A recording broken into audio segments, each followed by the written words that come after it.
ce soir. Un homme qui a la bouche autorisée. Un homme en qui Dieu a mis son dépôt. Un homme qui parle bien, qui a la révélation. Un homme qui est un aigle qui vole d'altitude en altitude. Multiconnexion. Un homme en qui Dieu a mis sa grâce. Jeune, beau, élégant. Ayant l'esprit de Dieu en lui. Je veux qu'on acclame le Seigneur pour recevoir le prophète. Je crois en Dieu. Très fortement.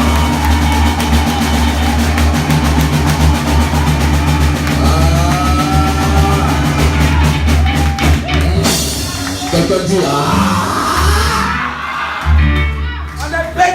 Déplace-toi, salue 7 personnes. Dis à quelqu'un, ce matin c'est grave. Dis à une personne que ce matin c'est grave. Mon thème de ce matin c'est utile. Le mystère des opportunités dangereuses. Non, regarde quelqu'un, dis-lui, le mystère des opportunités dangereuses. Je ne suis pas venu parler sur les opportunités simples, mais les opportunités dans lesquelles il y a un danger. Regarde ton voisin, dis-lui, les opportunités dangereuses. Prends le verset 2. Alors Dieu lui dit, qu'est-ce que tu as dans la main? Qu'est-ce que tu as dans la main? Quelqu'un me montre sa main. Dis à ton voisin, qu'est-ce que tu as dans la main? Continue, papa. À quoi il dit un bâton? Un bâton. Il dit alors, jette-le à terre. Jette-le à terre. Il le jeta donc à terre. Il le jeta donc à terre. Et le bâton devint un serpent. Et le bâton devint un serpent. Dis à quelqu'un, le bâton devint un serpent. Le bâton s'est métamorphosé en un serpent. Oui. Et Moïse fuya devant lui. Et Moïse fuya devant lui.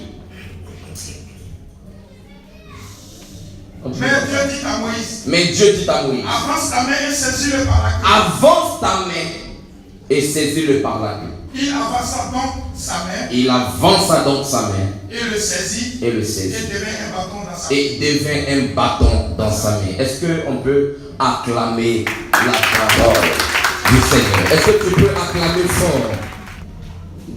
La Bible va parler ici et tout le monde. Je pense que la plupart des chrétiens, même des païens, connaissent l'histoire de Moïse. Moïse va être pris dans les eaux et va se retrouver par le biais de la fille de Pharaon dans la maison du père à la fille de Pharaon, donc Pharaon. Moïse va grandir pendant 40 ans en tant que fils de Pharaon. Moïse va être investi d'une connaissance en ce qui concerne la sorcellerie, le mysticisme, la magie, tout ce qui est secte ésotérique. Moïse a été enseigné dans une profondeur. Il a fait 40 ans chez Pharaon. Or, le chiffre 40 parle de la maturité, de l'équilibre. Donc, Moïse avait atteint une maturité dans les choses mystérieuses. Et plus tard, il va se retrouver par la foi des choses à sortir du pays. Parce que, ayant reçu l'appel de Dieu, voulant maintenant sauver son peuple, il se retrouve chez Jéthro comme un berger. Amen. Et lorsqu'il arrive chez Jéthro un jour, la Bible dit que pendant qu'il était sur le mont Horeb, en train de perdre le troupeau, il va voir un buisson qui est en feu, mais le feu ne consume pas le buisson. La Bible dit, quand Moïse a vu cette vision, il s'est dit, il faut que je me détourne pour regarder quelle est cette vision dont le feu est dans un buisson, mais il ne consume pas le buisson. Normalement, Moïse devait se mettre à fuir. Pour quelqu'un qui est ici ce soir, tu rentres dans ta maison et pendant que tu pries, tu vois du feu descendre. Tu vas fuir. Mais Moïse n'a pas fui. Tu sais pourquoi? Parce que quand Moïse était en Égypte pendant 40 ans, Moïse était habitué à tout ce qui est apparition d'anges. Moïse a déjà vu les anges, les démons. Moïse sait ce qu'on appelle le dédoublement. Moïse sait ce qu'on appelle la transposition. Moïse sait ce qu'on appelle aller d'époque en époque en esprit. Moïse était un maître. Voici pourquoi Moïse est la seule personne. Dieu n'a pas utilisé un ange pour l'apparaître. Parce que si Moïse avait vu un ange, Moïse aurait regardé l'ange là comme un simple homme. Parce que ce qui semblait être extraordinaire pour les gens était ordinaire pour Moïse. Donc Dieu, pour capter l'image de Moïse, Dieu est apparu d'une autre façon. Dans un feu, dans un buisson, rien que pour que son image soit captée. Mais en aucun moment, la Bible ne stipule que Moïse a tremblé devant la vision, ce qui n'est pas normal. Une fois sort du buisson, Moïse n'a pas peur. Il s'approche même d'ailleurs. Il regarde. Mais la Bible dit, la voix va dire à Moïse, qu'est-ce que tu as en main? Il dit, j'ai un bâton. La voix lui dit, jette ton bâton par terre. Lorsque Moïse jette son bâton, le bâton devient un serpent. La Bible dit, Moïse a fui devant le serpent. Voici un homme qui ne fuit pas devant un buisson en feu, mais qui fuit devant un serpent. Vous savez pourquoi? Parce que quand tu vas regarder l'histoire égyptienne, les Égyptiens, la magie égyptienne était enseignée par un serpent. Le Dieu qui formait les Égyptiens dans la maison de Pharaon, c'était le serpent. Donc quand Moïse a vu le serpent, selon Moïse, c'est le Dieu qui l'a formé pendant 40 ans, qu'il a fui, qu'il a retrouvé sur la montagne. Du coup, il a eu peur. Est-ce que vous me comprenez ce soir? Qui me suit? Il a eu peur. Il voit le serpent, il fuit. Mais Dieu voulait changer l'image de Moïse. Dieu voulait changer sa conception. Dieu voulait montrer une chose que je veux ce soir expliquer à quelqu'un ce soir. Dieu a dit à Moïse, pourquoi tu fuis devant le serpent? Il dit, mais le serpent c'est l'image du diable. Le serpent c'est lui qui m'a enseigné chez Pharaon. C'est le serpent qui m'a appris la magie. Comment on mange dans les airs. C'est le serpent qui m'a appris comment on se dédouble. Comment je retrouve ce serpent. C'est mon ancien maître. Mais Dieu a dit à Moïse, ce serpent c'est pas lui, c'est moi.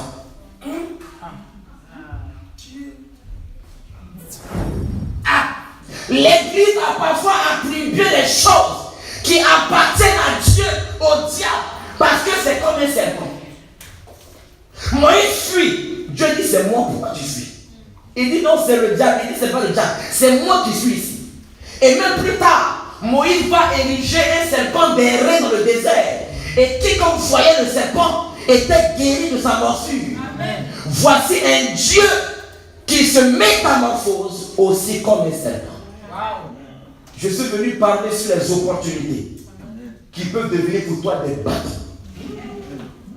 Je suis venu te parler de comment rentrer dans une opportunité qui va devenir un pilier pour toi. Amen. Le bâton est un pilier sur lequel on s'appuie, sur lequel on prend appui pour avancer. Amen. Est-ce que je peux commencer à parler? Amen. Dieu m'a révélé que les plus grandes opportunités qui se sont passées dans la Bible et dans la vie, dans lesquelles de grandes gloires sont ressorties, ce sont des opportunités qui sont venues en forme de serpent. Amen. Les grandes opportunités sont dangereuses. Quand Dieu veut amener un homme d'une autre gloire, il ne viendra pas comme tout le monde. Il viendra comme un danger à toi. Laissez-moi vous dire des choses que j'ai vécues. J'ai vu que l'église est faible financièrement, matériellement, spirituellement, parce que l'église a peur du danger. L'église croit au palais en langue, Rabakasha, elle croit. L'église croit à tout ce qui est bon, mais dès que tu vois un serpent, l'église fuit. Et ça, c'est le diable. Parce qu'on a dit que Satan est venu dans le jardin comme un serpent. Mais Dieu est aussi un serpent.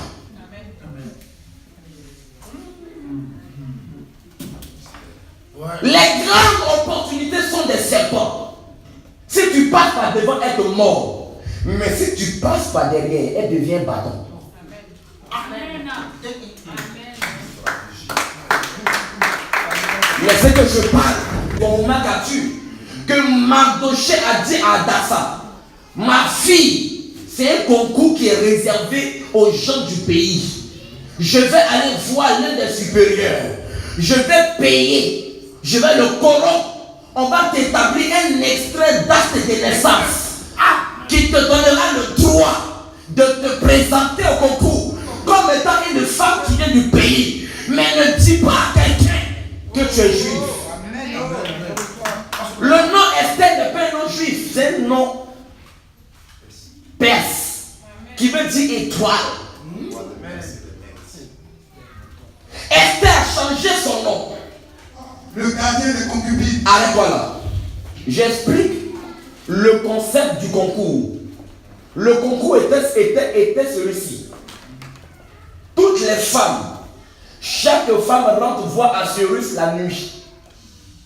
Elle sort, la Bible dit chaque femme entrait le soir, sortait le matin. Donc elle rentre la nuit, elle sort le matin et elle va dans la maison des concubines. On appelle concubine une femme qui n'est pas légalement mariée à un homme, mais qui a eu des contacts sexuels avec cet homme. Mais c'est que je prêche. Ce n'était pas un concours où tu viens te montrer, le roi te regarde. Le roi allait avec toi. Voici un monsieur Mardoché qui est maître en juif, qui sait que la chasteté est un principe. C'est Dieu.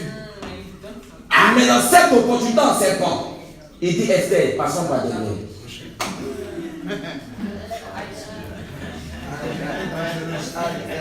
Le mystère des opportunités dangereuses.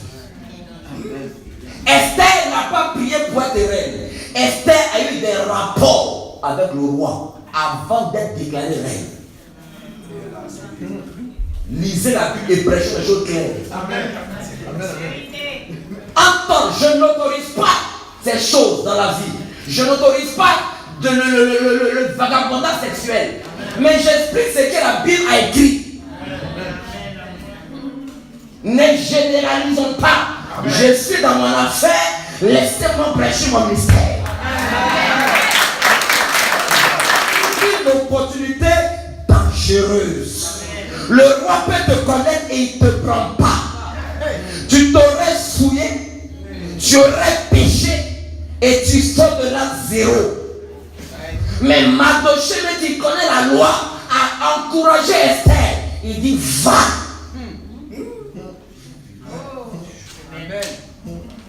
Ce soir, je suis venu parler à un homme ce soir. Il y a des fois où tu dois écouter que la voix de Dieu qui te parle.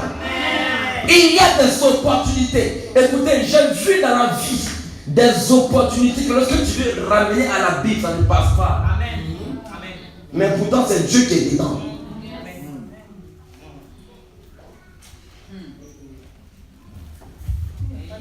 Mardoché a conduit sa nièce dans le péché, mais qu'il a étonné sur le trône. C'était une opportunité de Dieu, mais dangereuse. Les grandes opportunités, on passe par la sagesse. C'est ça passer par derrière. Tu passes par la manière, par la sagesse, par le discernement. Ce soir, je ne vais pas parler, faire des arrangements, crier. Je vais te dire quelque chose, une vérité qui va t'aider dans ta vie. Et la Bible dit, dès que le roi l'a connue, elle est tombée enceinte. Donc elle a attendu sa phase où elle est sûre d'être enceinte, son temps d'ovulation, vous cherchez le roi.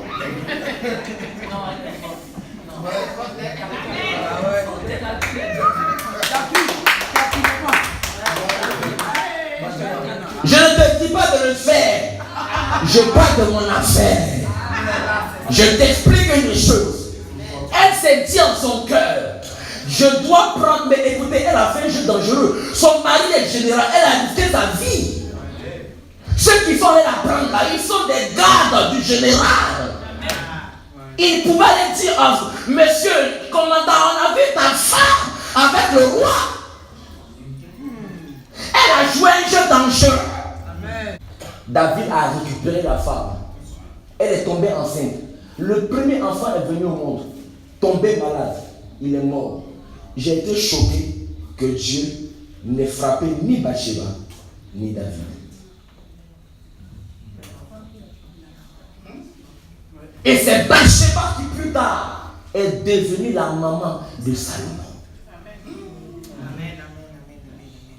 Par quel chemin a-t-elle emprunté pour arriver au trône?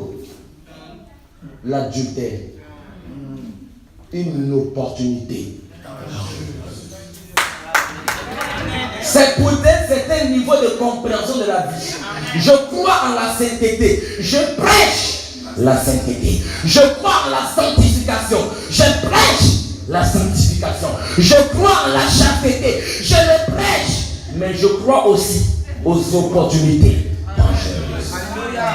qui deviennent des bâtons. Donc il faut avoir dans le mystère des opportunités ce qu'on appelle le discernement. Tu discernes si ça c'est Dieu ou pas.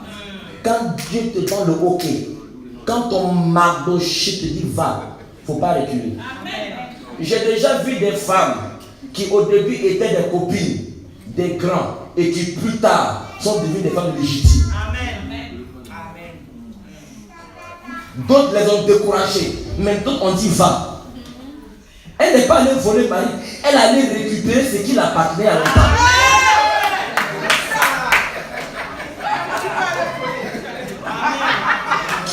Quiconque est dans cette situation ce soir, je demande au ciel, si le ciel est en accord avec toi ce soir, si réellement ce temps est à toi, je te proclame les choses et je te le donne au nom de...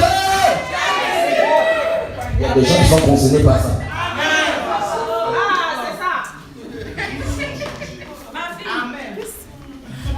J'ai prié à Shell pour une femme camerounaise à un programme en 2014.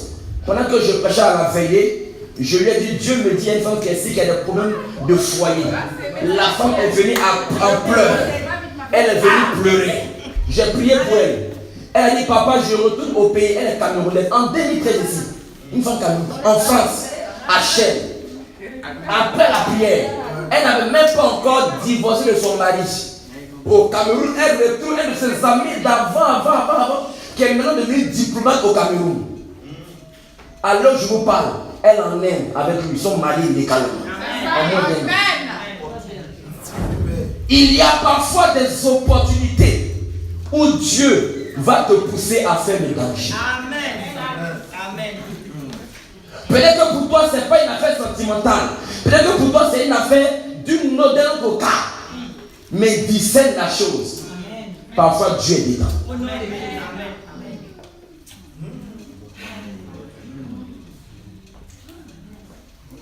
Regarde mais comment tu as fait pour arriver en Europe. Regarde toi t'as pris le bateau pour traverser l'eau. Des opportunités dangereuses. Tu peux mourir dans l'eau mais tu as traversé. Ce soir j'ai à cœur de ne pas crier que je vais te parler.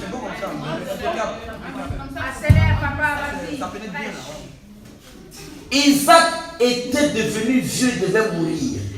Il a appelé Isaïe pour le bénir rapidement. Va faire un repas, tu viens. Mais le temps qu'Isaïe va revenir, Jacob a pris les vêtements de son frère. Il est venu dangereusement se présenter devant son père. Il risquait même la malédiction.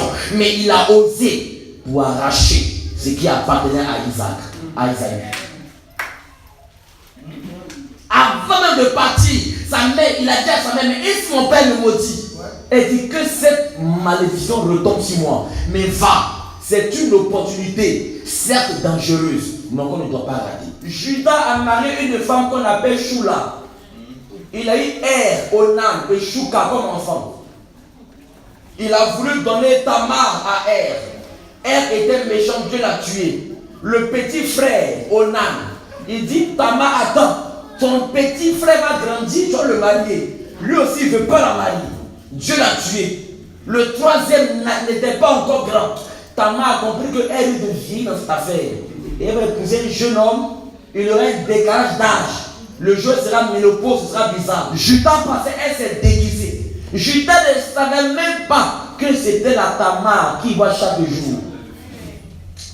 Or, en Israël, les prostituées se déguisent de la tête jusqu'aux pieds. Tu ne vois pas son visage. Même pendant le rapport, elle fait son visage. Il dit, tu es trop belle, couche avec moi. Elle dit, qu'est-ce que tu me donneras en retour comme gage? Il dit, tu auras mon collier, mon cordon et mon bâton.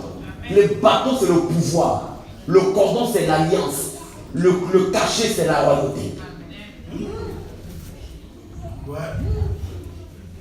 Judas lui a transmis ces trois dimensions, mais dans une opportunité dangereuse, au bord de la route.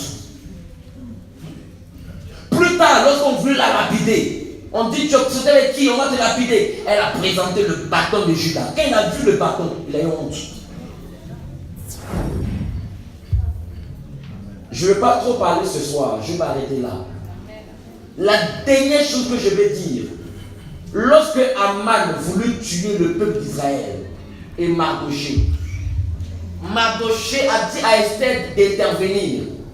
Esther a fait un festin, un dîner, un repas. Elle a invité son mari. Il est venu manger une première fois. La deuxième fois, elle a encore invité avec Aman.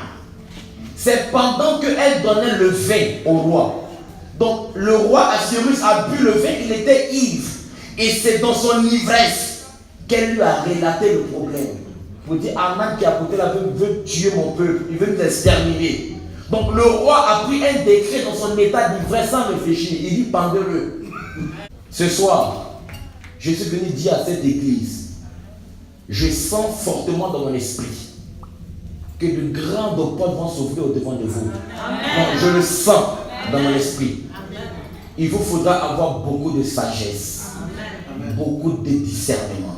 Ce n'est pas tout qu'on refoule. Ce n'est pas tout qu'on rejette. Parfois, la gloire se cache derrière des portes bizarres. La gloire n'est pas devant des portes. Parfois, la gloire vient bizarre, dans des opportunités bizarres, par des personnes bizarres. Comment un homme comme Élie est nourri par un corbeau. Le corbeau est un oiseau de mauvaise augure. Dieu n'utilise pas comme ça le corbeau. Le corbeau vient pour annoncer un malheur.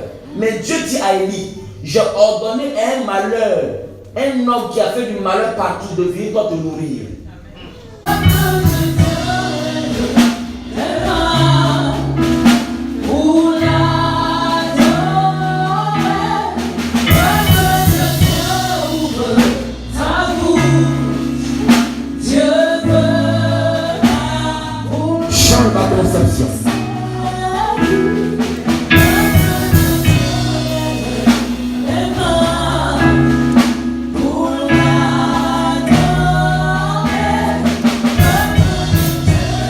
D'accorder à des personnes une nouvelle opportunité, une nouvelle grâce, des grâces que tu as perdues, des grâces que tu avais perdues, que Dieu ramènera ce soir. Je vois des anges dans la salle qui ont commencé à toucher des personnes parce que le temps de Dieu pour ton mariage est arrivé.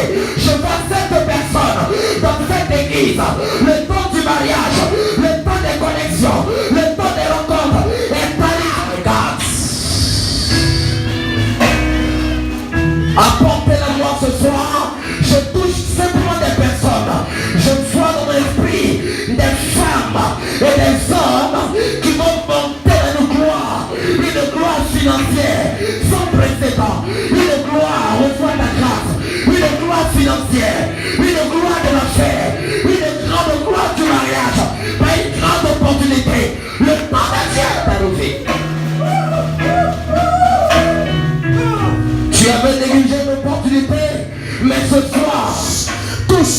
levez les mains. Tous, oh my God, tous. Oh my God, Kora Babakosa, Rega Fona Dabos, Leke de Bosa, aidez tous ceux que la main tous, que la main de Dieu se pose sur les femmes. Tous, my Karabakosa Karaba, tous, c'est là, tous, apportez les pas devant tous. Je vais en commando. My God, so ta redépense.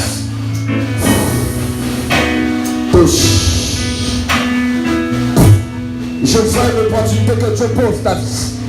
Une opportunité de mariage. Les portes sont ouvertes. Les portes sont ouvertes. Levez les mains, levez les mains, levez les mains. Je sens une onction ce soir. L'onction de ton Père est sur moi ce soir.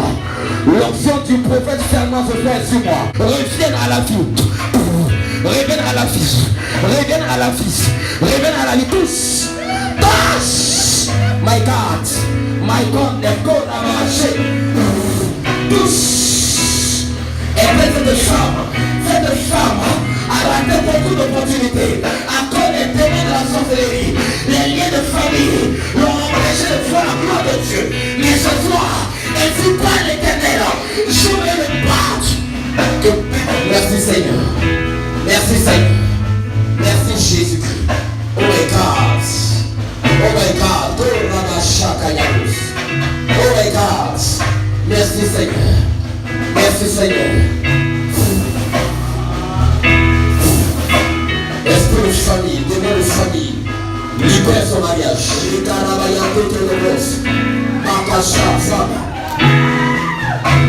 t'amène dans une grande rencontre. Je vois une grande rencontre qui va bientôt s'annoncer à toi. Une grande rencontre. Une rencontre forte. Une rencontre avec une autorité. Une rencontre avec une autorité. Je brise tout ce qui a posé le mariage. Parce que tu as raté beaucoup d'opportunités. Tu as beaucoup raisonné. Tu as beaucoup calculé. Et aujourd'hui, tu payes les frais de ce que tu as fait. Mais Dieu me dit, à compter d'aujourd'hui, il renouvelle une opportunité. That is the power, oh my God. That is the power, oh my God. Levez les mains, levez les mains, levez les mains ici. Levez les mains, levez les mains. I'm feeling something. Une grande opportunité, une grande porte. Dieu va abaisser quelqu'un pour t'élever.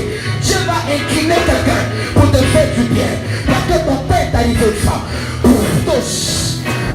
Que l'homme de Dieu est en train de prêcher. Cette femme a échappé à la mort à maintes reprises par la maladie. C'est que le diable l'a tellement jalousé, tellement accusé, que cette dame a échappé à la mort. C'est ce problème qu'elle avait. Mais elle est d'un pays voisin de la Côte d'Ivoire. Elle est de quel pays? Bénin. Elle s'en fait acclamer très fort le Seigneur. Comment la main de Dieu est sur vous. Vous êtes une femme d'affaires. Dieu vous appelle à faire les affaires. Vos affaires vont prospérer. Vos affaires vont marcher. Parce que c'est dans ça que Dieu vous appelle. Mais la jalousie, désordre est beaucoup contre vous. Sinon la main de Dieu est sur vous. Vous croyez à ça? La main de Dieu est sur vous. Vous avez un problème de tension? Est-ce qu'on va acclamer le Seigneur? Par la main droite. Fais comme ça.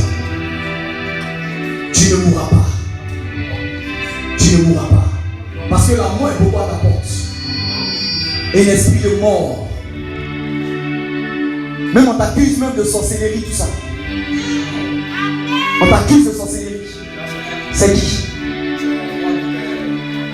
On t'accuse de sorcellerie. La main de Dieu sur toi. Tu n'es rien d'autre qu'une femme qui a la grâce de Dieu qui dérange. La main de Dieu est sur toi. Et aucune âme qui s'élèvera contre toi ne réussira. À cause de la faveur. Est-ce que vous m'entendez? Le caractère de ta gloire. Père. Père.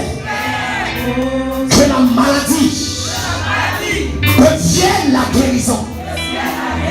Le blocage devienne le déblocage. La peur devienne le commencement. C'est un recommencement. Père, je déclare tout lieu où fouillera la plante de mes pieds, je les prends en possession. Ces territoires m'appartiennent. Ces territoires m'appartiennent.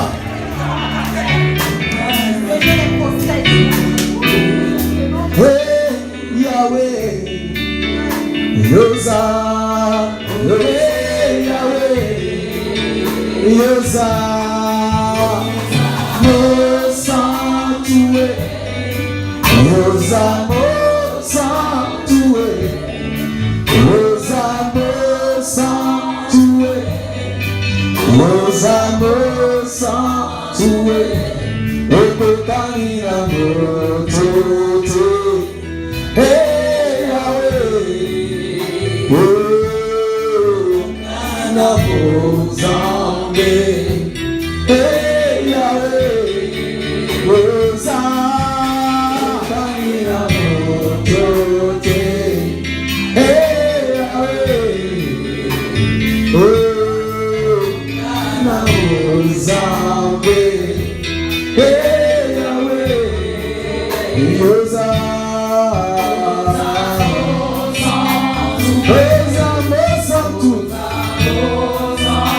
Tu es saint, oh saint, tu es saint, oh. Amen. Tu as mis tes pieds dans l'huile. Je prophétise que les portes de tes entrailles soient ouvertes. Aujourd'hui même, tu as marié à la maison. Voilà, la sainte va prier et puis tu as tes baladés dans la rue comme ça. Pour commencer à appliquer, c'est quand tu apprends. Je prophétise que les portes de l'enfantement soient ouvertes. Béni sois-tu, Seigneur. Je lui donne cet enfant. Je prie que le miracle s'opère. Le miracle s'opère. Le miracle s'opère. Touche. Je touche tes entrailles et je déclare que tu tombes enceinte par la vertu du Tout-Puissant. Maintenant, si tu es enceinte, viens à l'église. Amen. On va acclamer le Seigneur pour elle.